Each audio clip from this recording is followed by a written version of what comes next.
So in this video, I want to talk about making a superclass, and the chapter 2 readings kind of talked about this, where you have two classes and they have common elements. In this case, I have football and I have volleyball, and these three variables are common in both of them.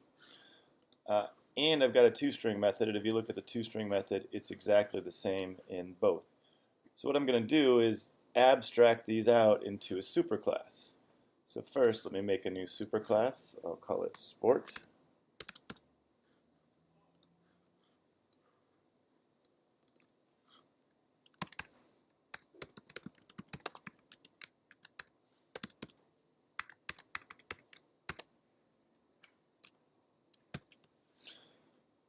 So now that I have my superclass, all I've got to do is go to one of my subclasses and cut out these variables that I have in common and put them in my superclass.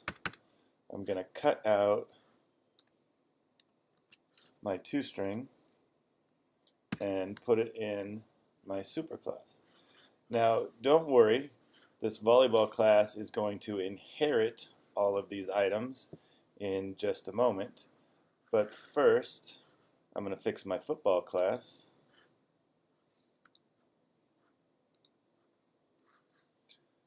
Because I already abstracted these out. I'm going to delete that from my football class. I already abstracted my two-string out. All that's left in my football class is one variable. All that's left in my volleyball class is one variable. But again, they are both going to inherit all of these items. Now, to make this a superclass, you might think we type super here, but that is not correct. We don't actually do anything to this class. This class remains the same.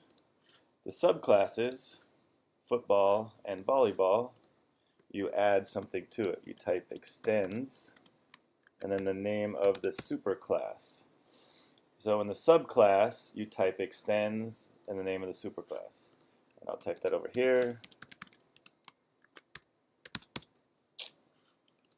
Now when I click compile, you'll notice that the subclasses are pointing at the superclass.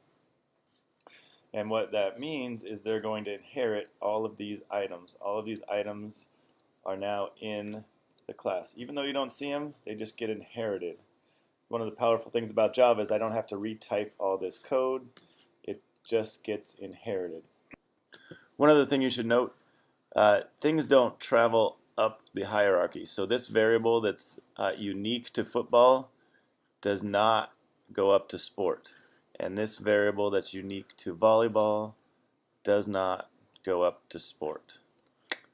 The last thing I want to do is make a driver class.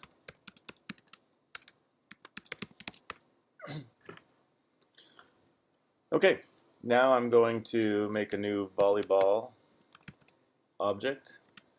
v1 equals new volleyball.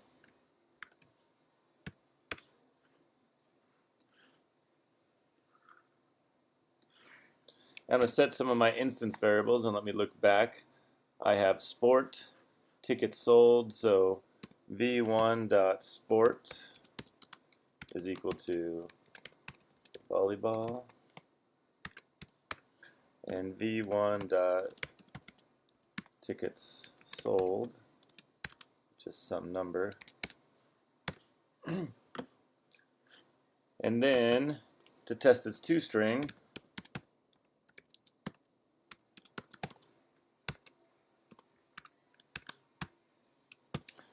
now I want you to notice this is going to work. My volleyball class just has one variable. It doesn't have sport, it doesn't have tickets sold, and it doesn't have a two-string.